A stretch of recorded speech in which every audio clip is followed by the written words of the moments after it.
بسم اللہ الرحمن الرحیم۔ سردار الیاس، میں آپ کو اور اسلام آباد چیمبر آف کامرس کو خراج تحسین پیش کرتا ہوں جو آج اپنے ایکسپو کی۔ اس ایکسپو کے اندر جتنا میں نے دیکھا، ڈفرینٹ جتنی بھی ریلیٹڈ انڈسٹریز کنسٹرکشن سے ہیں، مجھے بڑی خوشی ہوئی دیکھ کے۔ اور میں صرف ایک چیز کہنا چاہتا ہوں کہ پوری کوشش کرنی چاہیے کہ سارا جو را مٹیریل سب پاکستان میں اویلیبل ہے، تو وہ انڈسٹری کم ڈپینڈ کرے امپورٹس کے اوپر، کوشش کریں کہ سب کچھ یہاں سے مینوفیکچر کریں۔ اور میں یہ آپ کو یقین دلاتا ہوں کہ ہم آپ کی پوری مدد کریں گے۔ گورنمنٹ کا کام ہے کہ زیادہ چیزیں پاکستان میں بنائیں، کیونکہ کنسٹرکشن کی بوم آ رہی ہے پاکستان میں۔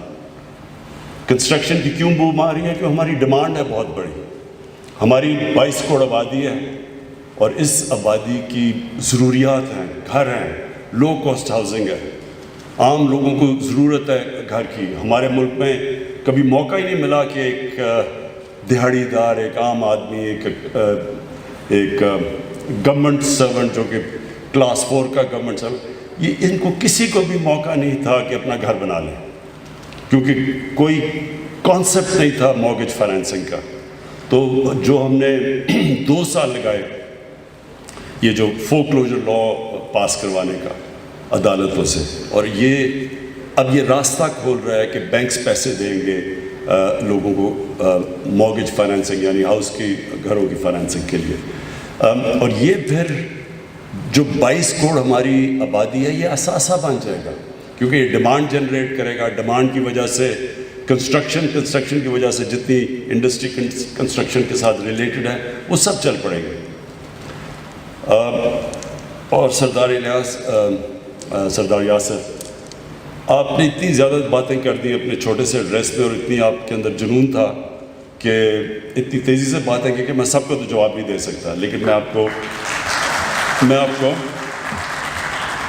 سمرائز کرتا ہوں کہ میری گورنمنٹ کی کوشش کیا ہے۔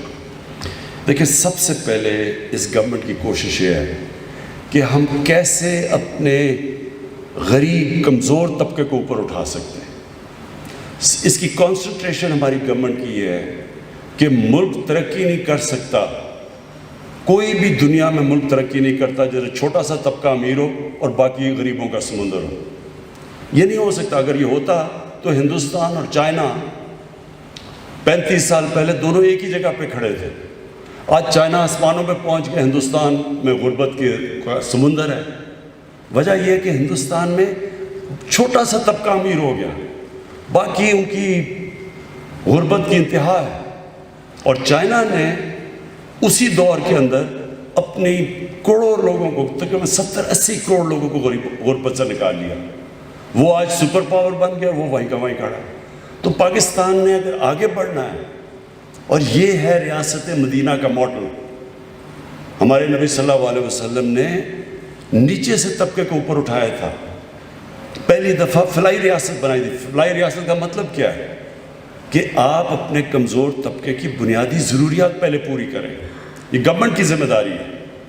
یہ جو باغی ماڈل دنیا نے اپنایا، مغرب نے اپنایا، ویلفیئر سٹیٹس بنی، لیکن یہ سب سے پہلے دنیا میں انہوں نے اپنایا، اور انہوں نے ثابت کیا کہ قوم جو کہ کس کی حیثیت ہی کوئی نہیں تھی، چند سالوں میں دنیا کی امامت کی انہوں نے۔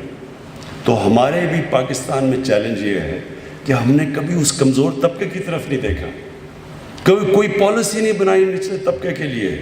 انگلش میڈیم تھوڑے سے طبقے کے لیے، باقیوں کے لیے، اور تعلیم کا نظام صرف اوپر کے طبقے کو نوکریاں، باقی نیچے اوپر ہی نہیں آ سکتے تھے۔ اسپتال دیکھیں، گورنمنٹ ہاسپٹل اچھے چلتے تھے جب ہم بڑے ہو رہے تھے، آج صرف پرائیویٹ ہاسپٹلز ہیں لوگوں کے لیے جو پیسے والے ہیں، باقیوں کے لیے گورنمنٹ ہاسپٹل میں علاج نہیں چلا گیا۔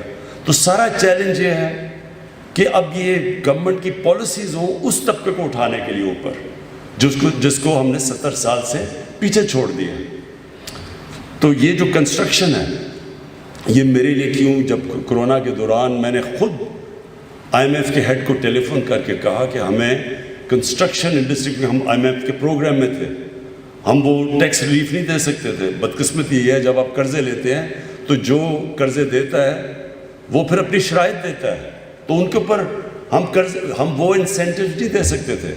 تو کرونا کے دوران میں نے اس کو ٹیلی فون کر کے پھر وہ کنسیشنز لی کنسٹرکشن سیکٹر کے لیے, اور اس کا مقصد یہ تھا کہ ہماری سب سے پہلے عام آدمی کو, غریب لوگ کو, دیہڑی دار کو نوکریاں ملیں, کیونکہ جب آپ لاک ڈاؤن کرتے ہیں تو سب سے پہلے غریب طبقہ کرش ہو جاتا ہے, تباہ ہو جاتا ہے. ساری دنیا میں غربت بڑھ گئی ہے کرونا کی وجہ سے, لاک ڈاؤن کی وجہ سے.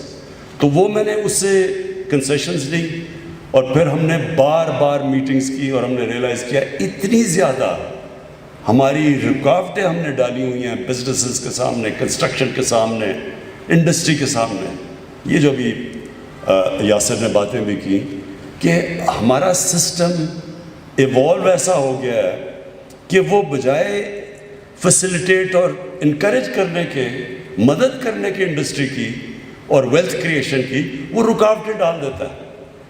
یہ سسٹم, جب ایک سسٹم نیچے جانا شروع ہوتا ہے, جب ایک معاشرہ نیچے جاتا ہے, تو یہ سب سے بڑا پرابلم آ جاتا ہے کہ بیوروکریسی اس کی ایسی بن جاتی ہے کہ وہ بجائے انکریج کرے کہ ملک آگے بڑھے اور خوشحالی آئے ملک میں, وہ اپنا سوچنا شروع ہو جاتی ہے کہ ہم کیسے اپنا پیسہ بنا سکتے ہیں. تو وہ سسٹم کو چینج کرنے میں ٹائم لگتا ہے. جب آپ ایک اصلاحات کی بات کرتے ہیں تو وہ ایک کہتے جی کدھر ہے نیا پاکستان, جس طرح بٹن دباؤ تو نیا پاکستان آ گیا. یہ ایک جد و جہد کا نام ہے, ایک سسٹم چینج کرنے کا نام ہے, ایک مائنڈ سیٹ چینج کرنے کا نام ہے. اور وہ آپ دیکھیں گے کہ وہ شروع ہوا آج پاکستان میں. ہم نے جس طرح جنرل حیدر نے کہا مسلسل میٹنگز کی رکاوٹیں دور کرنے میں, ابھی بھی رکاوٹیں ہیں, لیکن جو 2 سال پہلے تھیں اور اب تھی, اب کنسٹرکشن کے لیے وہ انسینٹیوز ہیں جو کبھی پہلے نہیں تھے. انشاءاللہ آپ کے لیے ہم انسینٹیو بڑھاتے جائیں گے. آپ نے ابھی بات کی ہے کہ ایف بی آر سے پرابلمز ہیں. ایف بی آر کے اندر ہم مسلسل ریفارمز لانے کی کوشش کر رہے ہیں. ہمارے پاس ایک فائنانس منسٹر آیا شوکت ترین, جو سمجھتا ہے پرائیویٹ سیکٹر سے. شوکت ترین کو پتہ ہے کہ کس طرح کی مسئلے سے پرائیویٹ سیکٹر اور انڈسٹری کو آتے ہیں. تو ملک نے تو آگے تک بڑھنا ہے جب سب سے پہلے ہم اپنی نوجوان آبادی کو روزگار دیں.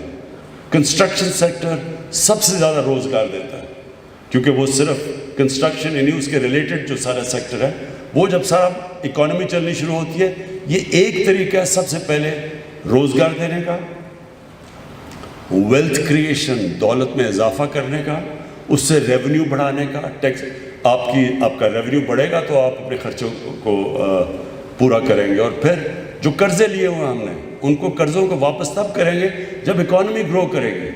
تو سب سے پہلے اکانومی گرو کرتی ہے اس کے کنسٹرکشن پہ.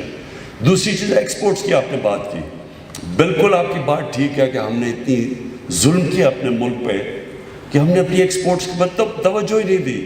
تو اگر ایکسپورٹس نہیں بڑھے گی ملک میں, کیسے ملک کی دولت بڑھے گی؟ اگر آپ امپورٹس کے اوپر ریلائی کریں گے تو پیسے دینے کے لیے ایکسپورٹس کی ضرورت ہے, اور ایکسپورٹس سوائے ٹیکسٹائل کے کسی نے سوچا ہی نہیں ایکسپورٹس بڑھانے کا. تو چھوٹے چھوٹے ملک ہیں ہمارے سے پتہ نہیں 10 15 گنا زیادہ ایکسپورٹ کرتے ہیں. اتنا سا سنگاپور ہے 300 ارب روپے کی ارب ڈالر کی ایکسپورٹ کرتا ہے. پاکستان کی انشاءاللہ اس بار ہم سوچ رہے ہیں 30 ارب پہ پہنچ جائے. تو یہ 22 کروڑ کا ملک, اس کا پوٹینشیل تب ہے جب ہم اپنی انڈسٹری کو انکریج کریں, ایکسپورٹ انڈسٹری کو خاص طور پہ انکریج کریں, اور بزنس کمیونٹی کو کہیں, جس طرح آپ نے چیمبر نے بڑی اتنی زیادہ یاسر آپ نے باتیں کر دی کہ مجھے تو پتہ بھی نہیں اب میں کس کا جواب دوں. لیکن ایک چیز کہوں گا کہ ضروری یہ ہے کہ اب ہم اپنے آپ کی مدد کریں, ہم آپ کی فیسیلیٹیٹ کریں, گورنمنٹ آپ کے لیے آسانیاں پیدا کریں, ایز آف ڈوئنگ بزنس آپ کے لیے کریں, لیکن آپ بھی گورنمنٹ کی پھر مدد کریں ٹیکس دے کے. ٹیکس دیتے نہیں ہیں لوگ, ٹیکس دیتے نہیں ہیں اور کہتے ہیں یہ بھی خراب ہے, وہ بھی خراب ہے, یہ بھی برا ہے, وہ بھی برا ہے. یہ ایسا ہے کہ جنت میں جانا چاہتے ہیں لیکن اچھے مال نہیں لے کے آنے. آپ جب تک ٹیکس نہیں دیں گے ملک کی کیسے دولت بڑھے گی؟ تو ہم کیسے آپ کے لیے فیسیلیٹیٹ کریں گے؟ تو یہ 2 وے سسٹم ہے. ہم نے آپ کی مدد کرنی ہے, آپ کی دولت میں اضافہ ہو, آپ نے ہماری مدد کرنی ہے ٹیکس دے کے تاکہ ہم انفراسٹرکچر ٹھیک کریں, اور آپ کے ملک کو جو بنیادی ضروریات ہے لوگوں کی, تعلیم, صحت, سڑکیں, بجلی, یہ جو آپ کو امیونٹیز چاہیے وہ ہم پوری کریں. تو میں پھر سے آپ کو اس ایکسپو کی مبارک دیتا ہوں اور انشاءاللہ اسلام آباد چیمبر آف کامرس کے ساتھ ساتھ ہم کام کریں گے. آپ کی جو مشکلات ہیں آپ نے ابھی بتائیں, یہ جو آپ لیز کی کوئی بات کر رہے تھے, یہ انشاءاللہ ہم اپنی کنسٹرکشن کی میٹنگ میں اس کو بھی CDA کو ان کو بھی بلاتے ہیں اور انشاءاللہ آپ کا پرابلم سالو کریں گے. Thank you.